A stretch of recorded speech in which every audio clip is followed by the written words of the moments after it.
भला हुआ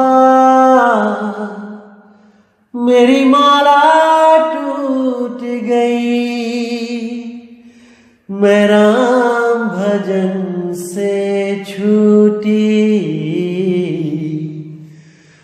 भला हुआ मेरी माला टूट गई, मैं राम भजन से छूटी। मेरे सिर से टली बला, भला हुआ मेरी माला टूट गई, मैं राम भजन से छूटी। मैं राम भजन से छूटी। नमस्कार मेरे प्यारे भाइयों, मेरे परमात्मा के प्यारे जीव हंसों। मैं हमेशा मालिक से यही दुआ करूंगा कि आप सब मेरे भाइयों का विवेक पहले से ज्यादा और ज्यादा और ज्यादा से ज्यादा बढ़ता ही जाए। बस मेरे दिल की यही अरदास है कि ऐसी कोई चीज ना रहे जो आपको समझ ना आए। हर चीज आपको बिल्कुल क्रिस्टल क्लियर होती जाए।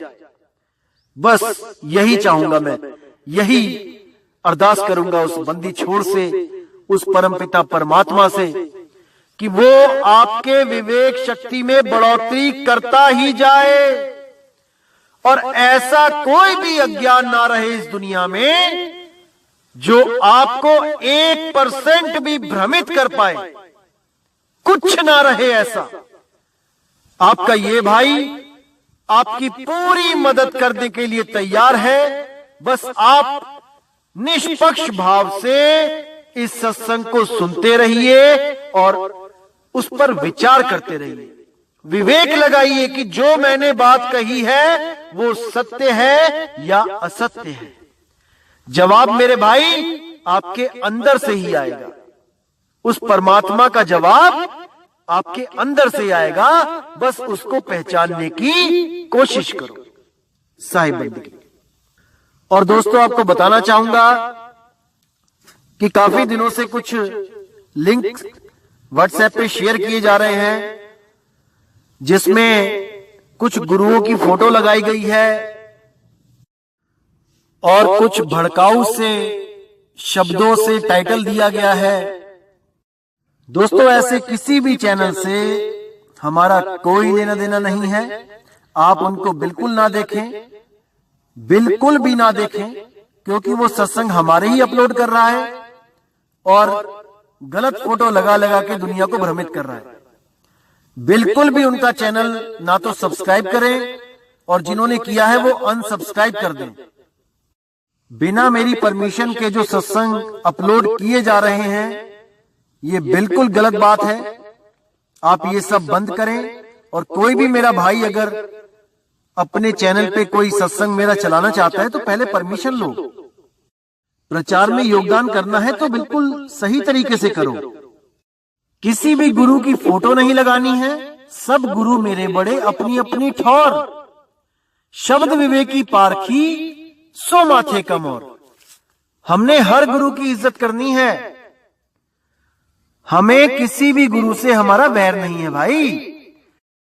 हर गुरु अपनी अपनी सीमा में अपने अपने शिष्यों को ज्ञान दे रहा है। जहां तक उसकी पहुंच है वो अपने अपने शिष्यों को पहुंचा रहा है। क्या दिक्कत है इसमें? इसलिए मेरे भाई ये जो गलत काम है इसको बंद करो और अगर करना ही है तो सही से करो। जैसे मैं किसी की फोटो नहीं लगाता हूं, आप भी मत लगाएं। साहिब। तो भाइयों, आज जो हम वाणी लेंगे वो बंदी छोड़ सतगुरु कबीर साहब की वाणी है। बहुत सुंदर वाणी है, बहुत विवेक जागृत करने वाली वाणी है। अगर आप इस वाणी को सही से समझ लेंगे तो मेरे भाई हर भ्रम जो आपका दूर होगा वो तो होगा ही, और जो परमात्मा से उस निज नाम से, उस निज स्वरूप से मिलने की जो आपकी तीव्र इच्छा है वो भी पूरी होगी जब आपको एक भेदी सतगुरु मिल जाएगा और आपको उस विधि से रूबरू करा देगा जिस विधि को प्राप्त करने के लिए बड़े बड़े सिद्ध महापुरुष तरसते रहे, लेकिन उनको वो विधि प्राप्त नहीं हो पाई केवल भेदी सतगुरु ना होने के कारण। इसलिए मेरे भाई, आपने ये मौका नहीं गंवाना है, आपने इस जन्म को लेखे लगाना है। इस जन्म को सफल करने के लिए आपने कोई कसर नहीं छोड़नी है विवेक लगाने में। इतना विवेक जागृत कर लो कि आपको स्वयं से पता लग सके कि मैं सही कर रहा हूं या गलत, किसी से पूछने की जरूरत ना पड़े। तो दोस्तों, आज जो वाणी लेंगे वो कुछ ऐसा ही काम करेगी आपके जीवन में। तो क्या कहती है वाणी? मन तू मान शब्द उपदेशा, सार शब्द और गुरुमुख वाणी, ताको गहो संदेशा। कि हे मन, तू केवल शब्द का उपदेश ग्रहण कर, केवल और केवल शब्द से ही प्रेम कर, इन देहों के चक्कर में मत पड़। कोई भी गुरु अगर अपने आप को शब्द गुरु कहता है और प्रेम अपनी देह से करवाता है, उस गुरु को तत्काल त्याग दे।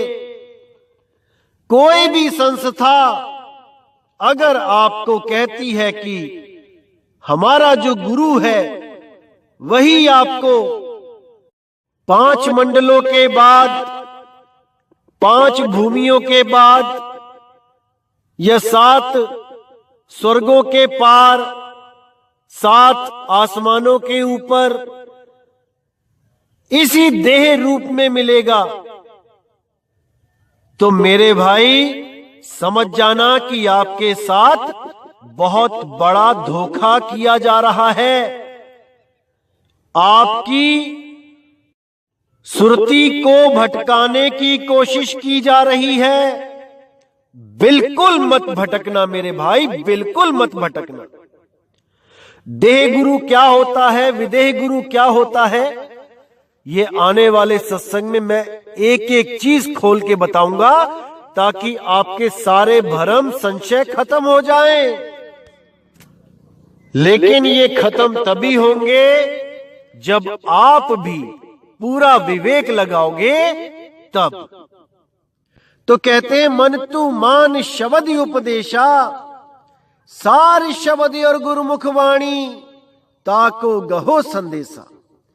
कि किसी भी शब्द को मत ग्रहण कर लेना कि किसी ने 52 अक्षर के नाम दिए, तोड़ मोड़ के कुछ नाम जोड़ के बना के कुछ दे दिए जपने के लिए, तो उसी को लेके बैठ गए। नहीं मेरे भाई, आपने ऐसा गुरु ढूंढना है जो केवल और केवल सार शब्द की बात करे। और सार शब्द वो ऐसा नहीं कि कुछ जपने के बाद कोई प्रकाश दिखाई दे गया, कुछ कान बंद करने के बाद कुछ धुनें सुनाई दे गई तो वो सार शब्द हो गया। बिल्कुल नहीं। सार शब्द एक वस्तु है, सौदा कर भाई। वो सार शब्द एक वस्तु है, वो अनमोलक वस्तु है जिसका सौदा हमने करना है। और उस वस्तु को पाने के लिए किसी और नाम का जाप करना पड़े, ऐसा कदापि नहीं होता। पानी पीने के लिए आपको कोई मंत्र नहीं जपना पड़ेगा, पेट भरने के लिए, खाना खाने के लिए आपको कोई मंत्र नहीं जपना पड़ेगा। सीधे वस्तु के कांटेक्ट में आना है, सीधा वस्तु के कांटेक्ट में। इसीलिए आगे कहते हैं, जाहि तत्व को मुनिवर खोजे, ब्रह्मादिक सो ज्ञानी, सोई तत्व गुरु चरणन लागे, भक्ति हेत कर प्राणी। मतलब कि जिस तत्व को, किस तत्व को? आत्म तत्व को। जिस आत्म तत्व को मुनिवर खोजते रहे, ब्रह्मादिक खोजते रहे और वो उसको प्राप्त नहीं कर पाए, वो तत्व केवल और केवल गुरु चरणों में बैठ के मिलेगा। जब भेदी गुरु आपको भेद बताएगा और उस सार शब्द का उसको पाने की विधि बताएगा, तब आपको समझ में आएगा कि शब्द गुरु के चरणों में ध्यान लगाकर ही उस शब्द को, उस आत्म तत्व को पाया जा सकता है, अन्यथा कदापि नहीं पाया जा सकता। लेकिन उसको पाने के लिए भी कुछ बहुत इंपॉर्टेंट चीजें हैं जो आपके पास होनी चाहिए, जो आपके आचरण में होनी चाहिए। अगर वो चीजें आपके पास नहीं है तो भेद प्राप्त करने के बावजूद आप उसको नहीं प्राप्त कर पाओगे, बिल्कुल प्राप्त नहीं कर पाओगे। जैसे आपके अंदर दया होनी चाहिए, प्रेम होना चाहिए, संतोष होना चाहिए, गुरु के प्रति पूर्ण विश्वास होना चाहिए कि गुरु ने जो मुझे रास्ता बताया है वो बिल्कुल सत्य है, उसके अलावा सब कुछ झूठ है। जब तक ये भावना भी आपके मन में नहीं है तब तक आप उसको प्राप्त नहीं कर सकते, क्योंकि आपका मन दुविधा में ही रहेगा कि शायद ये सत्य है भी कि नहीं, क्योंकि आंखों से ये चीजें दिखाई नहीं देती, ये केवल और केवल विवेक के द्वारा समझ में आती हैं, अन्यथा कदापि नहीं आती। इसलिए बोला है, कहे कबीर सुनो भाई साधो, मैं तो हूं विश्वास में। पहले आपको पूर्ण रूप से स्थिर होना पड़ेगा गुरु के ज्ञान में कि जो गुरु जी ने बताया है वो परम सत्य है और उसी को प्राप्त करना मेरी जिंदगी का परम लक्ष्य है। तो आगे क्या कहती है वाणी?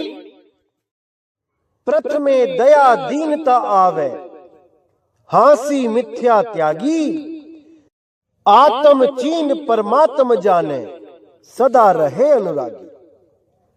शब्द प्रतीत और शब्द कसौटी, निस दिन बिरह बिरागी, जहां को अर्थ तहां लो बूझे, जहां लागी तहां लागी।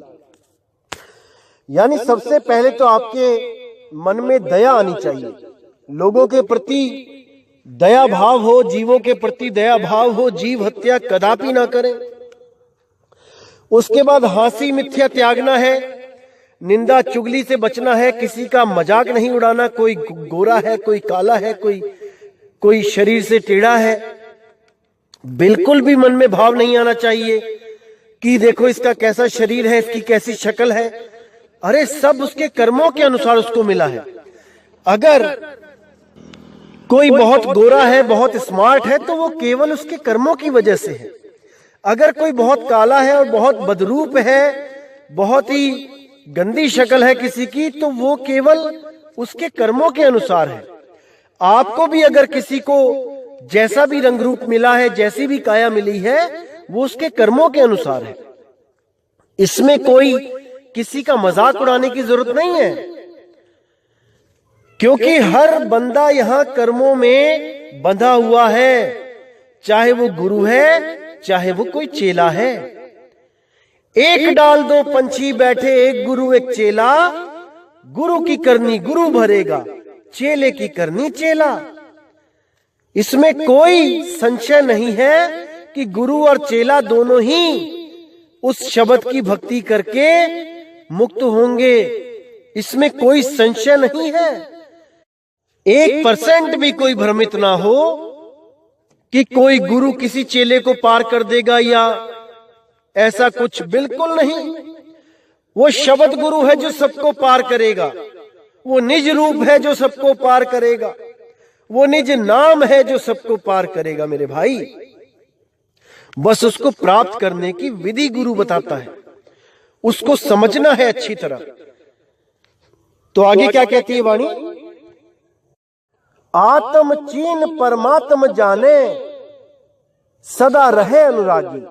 कि सबसे पहले अपनी आत्मा का ज्ञान प्राप्त करें कि क्या है जो अडोल है, अचल है, अविनाशी है।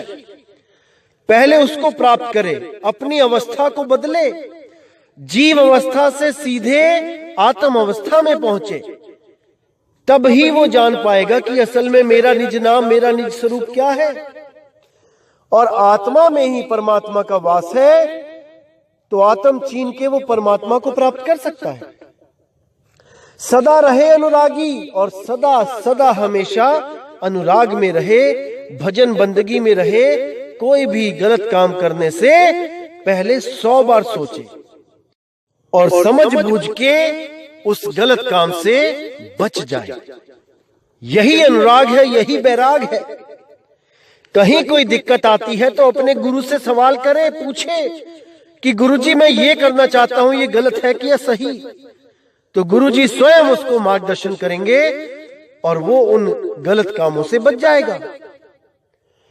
तो आगे क्या कहते हैं कि शब्द प्रतीत शब्द कसौटी, निस दिन बिरह बिरागी, जहां को अर्थ तहां लो बूझे, जहां लागी तहां लागी। अब 2 चीजें बताइए यहां पे, शब्द प्रतीत और शब्द कसौटी। इन दोनों को अच्छी तरह समझना है भाई। एक तो शब्द से प्रतीत करना है, प्रेम करना है, शब्द को ही परमात्मा मानना है, शब्द को ही सब कुछ मानना है। लेकिन कौन से शब्द को? उसके लिए शब्द कसौटी, उस कसौटी पे शब्द को परखना भी है कि जिस गुरु ने हमें कोई भी शब्द दिया है वो कसौटी पे खरा उतरा भी कि नहीं। कबीर साहब की वाणियों के द्वारा जब आप परखोगे आपको समझ में आ जाएगा कौन सा शब्द हमें पकड़ाया गया है। जाप पकड़ाया गया है, अजपा पकड़ाया गया है, अनहद शब्द पकड़ाया गया है या सार शब्द।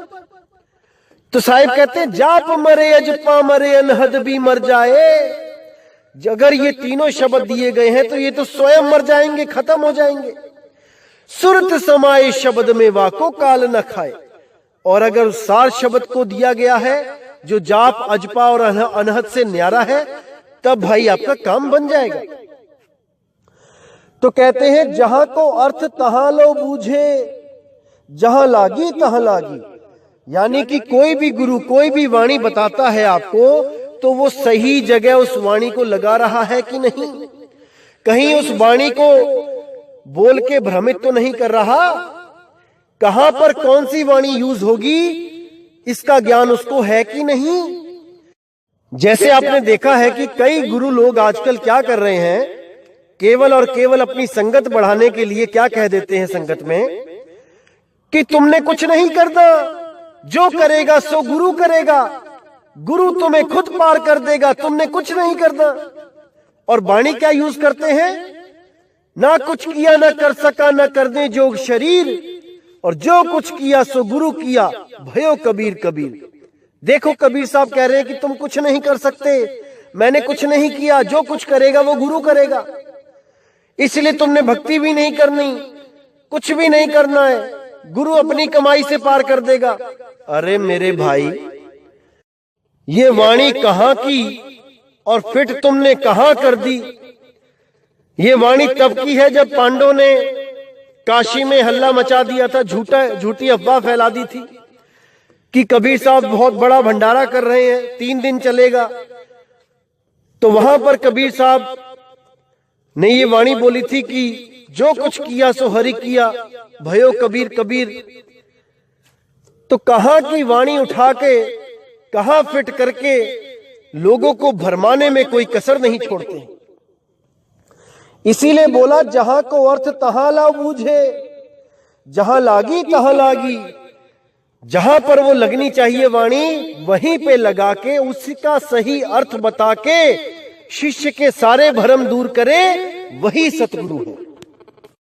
अब कहते हैं कहे कबीर यह तत्व जो बूझे, माने सीख हमारी, काल दुकाल तहां नहीं व्यापे, सदा करो रखवारी। कि जो भी मेरा हंस मेरे इस तत्व ज्ञान को समझ जाएगा, इस पे विचार करेगा, उसको बूझेगा, माने सीख हमारी, मेरे कहे पर जो चलेगा, काल दुकाल तहां नहीं व्यापे, वहां पर काल का जोर नहीं चलेगा और हमेशा के लिए उस जीव की रखवाली की जाएगी।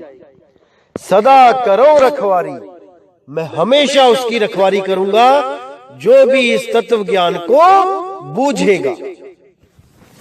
क्योंकि बिना बूझे ये ज्ञान नहीं समझ में आ सकता भाई, ये नहीं समझ में आ सकता, इसको बूझना पड़ता है। सत्य नाम है सार, बूझो संत विवेक करी, उतरो भव जल पार, सतगुरु का उपदेश यही। कबीर साहब साफ कहते हैं कि जो भी हंस सत्यनाम को जानना चाहता है तो उसको बूझना पड़ेगा। बिना बूझे सत्य नाम को प्राप्त नहीं किया जा सकता। सतगुरु भेद बताएगा भी, तब भी आपको विवेक के द्वारा बूझना पड़ेगा। बूझो संत विवेक करी, उतरो भव जल पार, सतगुरु का उपदेश है। तो मेरे भाई समझना है इन बातों को, एक एक चीज को क्लियर करना है और सारे भ्रमों से अपनी सुरती को निकाल के उस शब्द गुरु में लगाना है, उस पार ब्रह्म परमात्मा में लगाना है, क्योंकि उसी की प्राप्ति से ये मनुष्य जन्म सफल हो सकता है, अन्यथा इसका कोई लाभ नहीं, कोई लाभ नहीं।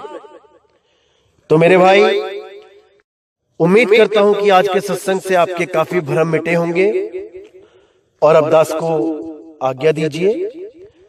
जय गुरु बंदित छोड़ वैराग साहिब, जय गुरु बंदित छोड़ साधु शरण साहिब, जय गुरु बंदित छोड़ बाबा मदन साहिब, जय जय सतगुरु बंदित छोड़ सतगुरु सत्य कबीर साहिब की सदा ही जय हो, सदा ही जय हो मेरे मालिक की साहिब बंदगी।